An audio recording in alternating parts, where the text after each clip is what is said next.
Hello everyone, I'm the Unforgiving Gamer and welcome to the channel. Today I am attempting a no weapon challenge in Alien Isolation.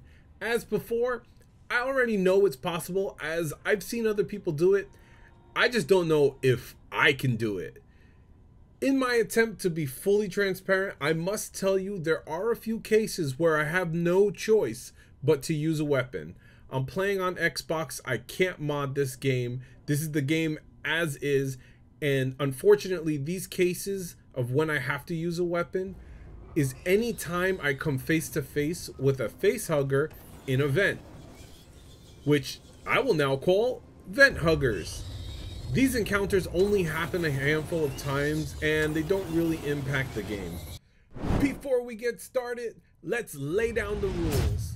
First, and of course, no weapons. What do I consider a weapon? The revolver, the shotgun, the flamethrower, stun baton, Molotov cocktails, and the pipe bomb. Second, what can I use? That's easy. Literally everything else. The flare, the noisemaker, the smoke bomb, EMP, flashbang, medkit, and wrench. With those rules out of the way, let's get straight into the challenge. So in my first challenge, I encountered a glitch where Samuels got stuck facing a wall. But that couldn't happen to me twice, could it? Samuels? Are you coming, buddy? Samuels? Hello? Oh, thank God. The game is already trolling me. This should be fun. With Axel dead, the Xeno is active. Now, I wanted to take a second to show you guys something I didn't actually know until after my last challenge. After Axel's death, the Xeno can spawn here. Now, last time, due to my impatience in waiting for the transit, I was running around like a dingleberry. And of course, after a minute, the Xeno dropped and killed me. I didn't even get it on camera because I did not think the Xeno could drop here. Who knew?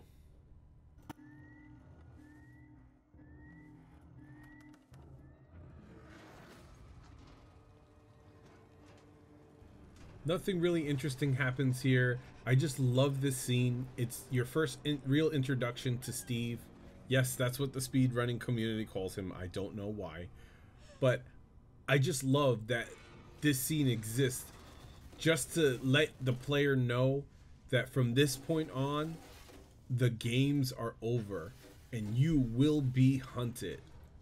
I freaking love this so much. I hope you guys love this game as much as I do. Skipping ahead to the real meat and potatoes of the challenge, we meet the doctor. He's a real cool man, sending me to deal with the Xeno all by my lonesome. I need to give credit where credit is due. This was so much easier after reading an extremely detailed comment under my last video. Thank you so much, Ilian. You are a superstar. I have never done this section so quickly. Starting from the computer, what you need to do is as soon as you get the code and the animation starts, you need to run for it. The animation for the alien actually takes long enough for you to put in the code and run all the way to the circular room before the Xeno has a chance to come and get you. As soon as you get to the circular room, you need to be quiet, i.e. crouch down and move silently.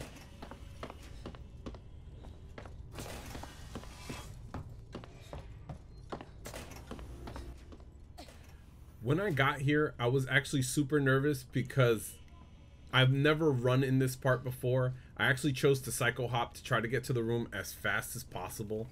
I was completely convinced that the alien would be up my butt and kill me. But to my surprise, I actually made it. I could not believe how simple that was. I'm actually in such disbelief that I need to take a second and lock myself in the room to gather my thoughts because I could not believe how simple that really was. Now that I've made it to the room, I decide to revert back to the psycho strategy because it's never failed me before. Again, if you didn't see my last video, the strategy entails me banging on a wall and locking myself into a room that he can't get into. In doing this, he upvents, giving me the opportunity to psycho hop my ass out of the area.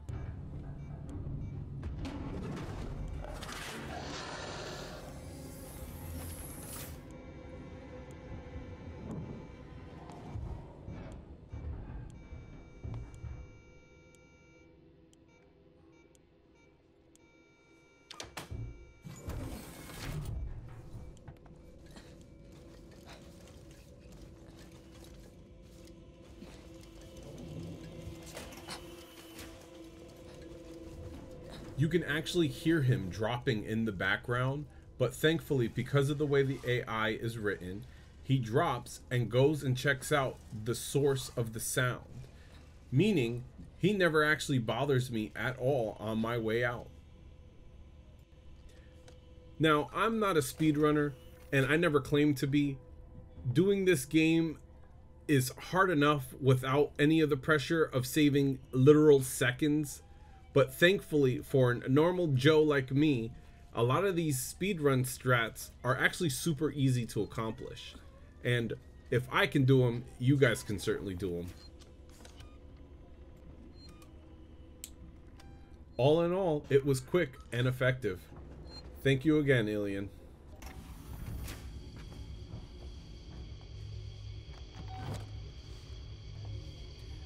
Normally here, I would usually run, gun, and shout anyone. Did I put shout? Why did I put shout into the script? This isn't Skyrim. You know what? I don't care. I'm leaving it in. Yeah, normally I would run and just shout anyone in between me and the final room. Oh my god, that is so amazing. I could just picture myself. Foos, raw, just blowing everyone out of the way. Alright, so with these wonderful individuals in my way, I need to back up and consider all my options. I think what I end up doing is I try to use a smoke bomb to blind them and sneak by them. Well, sneak is a strong word. What I actually do is I take a smoke bomb, I throw it, and then run like a maniac. Now, to be completely honest with you, I'm not sure if it was the exploding smoke bomb, the genius using the revolver, or me running, but the Xeno actually drops, and instead of going for me like I thought he would, he goes for the cannon fodder outside as the door locks behind him. I have to admit, that was so incredibly stupid that I could not believe my luck. I should have 100% been dead there. This part here actually took me a few tries. Bad RNG really kept getting me killed. These guys in the wrong spots shoot me down every single time. But eventually I got the run here where I just decided to turn into one of the rooms instead of running down the hallway like I normally do. And I was actually able to pass them. I want you guys to know I suffer for you. If you're enjoying the run, please like, share, and subscribe. I do this for you guys.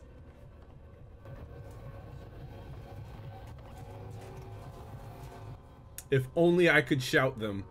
Somebody needs to make that mod now. That is amazing.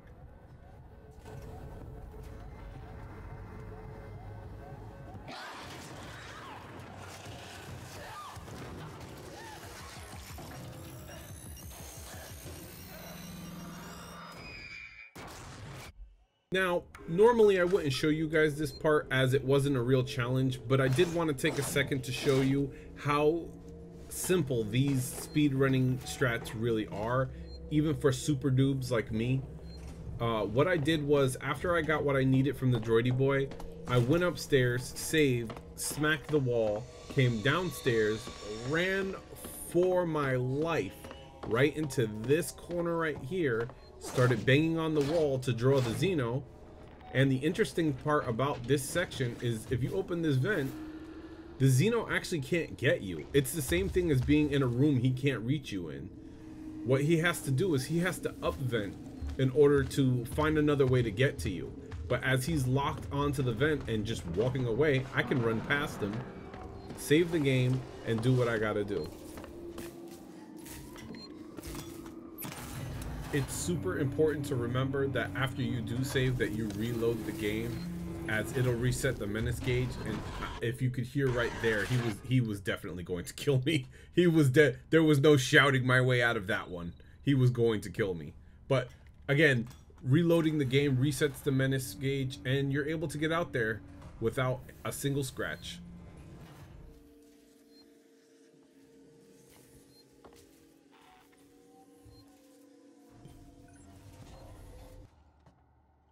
Let's hope this thing works. Hey, look, I got a flamethrower I can't use. Wonderful. Hope you're right. Skip ahead, and we have a problem, ladies and gentlemen. You see, I completely forgot about this part. I pause, I start freaking out. I'm having a complete meltdown because not only did I forget about this part, but I failed to plan for this part. I start looking through my inventory and trying to figure out what my best move is. Here, I make an EMP, I make a smoke bomb and a med kit, and I heal up. If I'm going to get through this, I'm going to have to formulate a plan on the fly. I'm actually having a complete meltdown right now because as I've played through this game so many times before, I am in disbelief that I did not formulate a plan for this. I'm actually freaking out because how could I have forgotten that this part existed?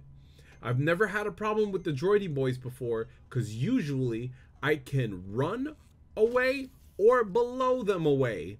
In this run, a no weapon run, I can't do either. I actually don't know what I'm going to do until I do it. Now, after doing my safety save and doing a little bit of soul searching, I decide I made this bed and I'm going to lie in it. So, without looking up anybody else's guide to doing this without a weapon, I remember that there is actually a gas line here.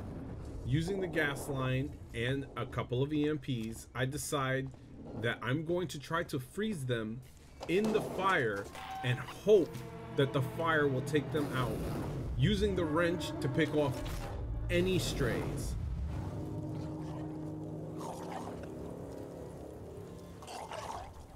Now, I don't actually know if the gas line is enough to kill them by itself, but as I don't have many better options, I'm just gonna try my best with this one. After everybody is finished, you know, glitching out, I throw another one, but unfortunately, this guy has already come out, and I decide to wrench him. Just beat his ass until he's down. Luckily, the first guy I took out had the key card. I'm actually still in disbelief about that. I take it and I get the hell out of Dodge. Thank you. This game is actively still rooting for me and I love it.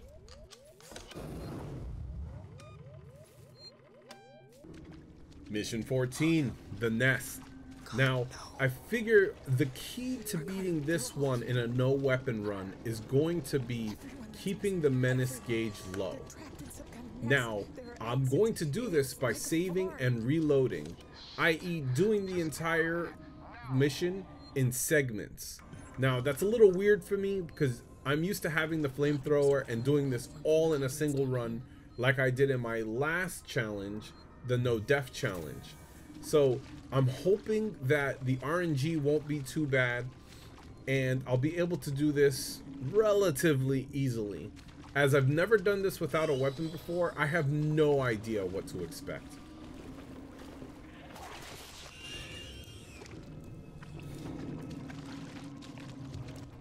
So fun fact, I actually just learned this. The developers, Creative Assembly, actually used to refer to playtesting this game as going on safari. I find that so funny. They did this because they could never predict what the alien's AI would have the alien doing, which is fantastic if you think about it, because that's a real testament to their ability to design an incredible creature. Sometimes when they boot up the game, they would never see the Xeno, and other times when they booted the game up, the Xeno would kill them almost instantaneously. I love this because that basically sums up my entire experience with this game. Oh man, I freaking love this game even more now. The fact that the Xeno is completely unscripted makes every single playthrough a brand new experience. I love this. I love that they were able to create something that would terrify you and give the game so much more replay value. I've seen other games attempt this and fail. Let's not talk about Resident Evil 3. But this is exactly why I always come back to this game. Challenges in this game are always so much fun because you never know what to expect.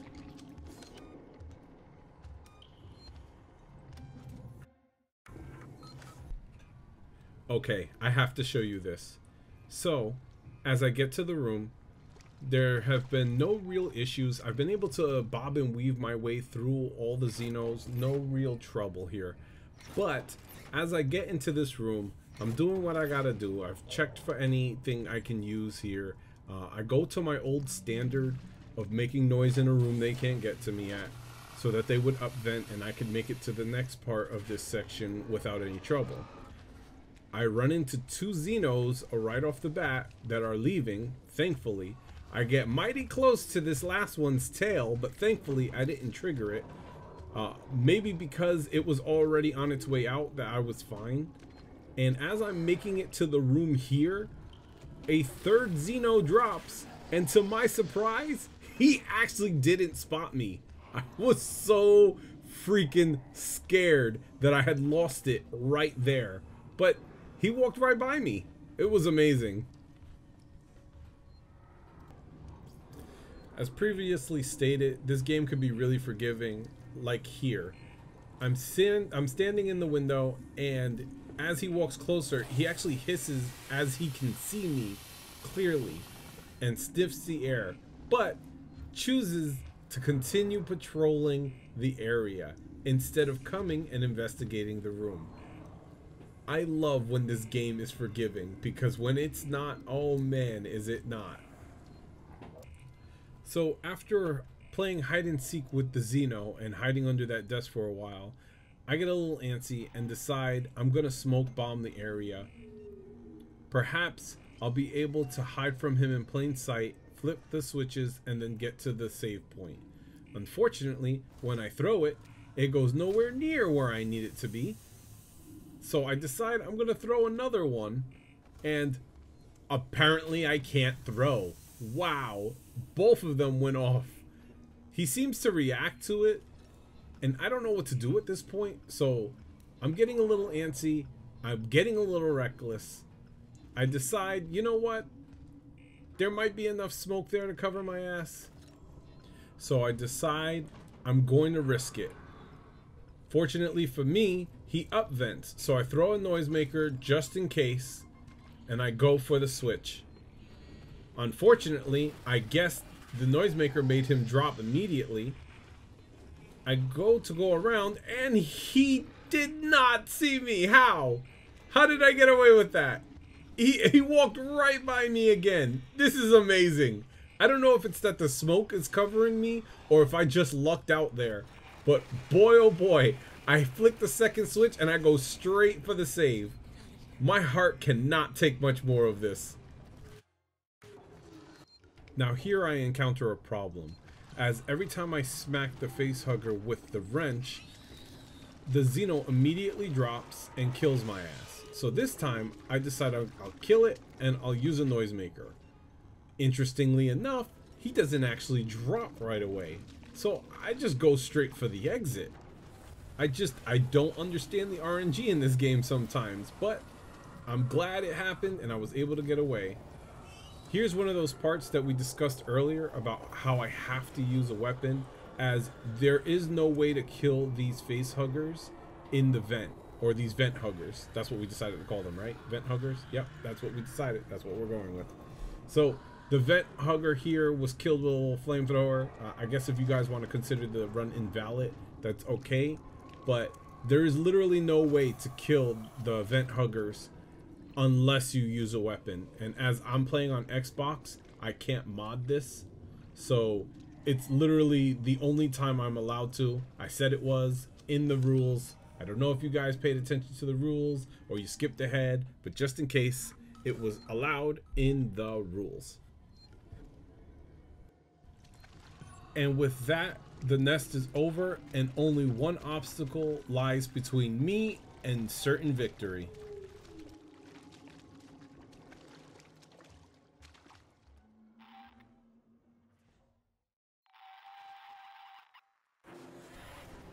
The hallway of death. So I'm not gonna really bore you guys and show you all of my failures. I'm gonna show you one or two here, but this hallway caused me some trouble. Now originally the plan was I was going to do the same thing I did at the nest, and that's do it section by section, saving and reloading to keep the menace gauge nice and low. Unfortunately, I guess he's pre-scripted to drop here pretty often, or I just got bad RNG. I'm not sure which, but he did drop here quite a bit. I didn't have a lot of answers for him.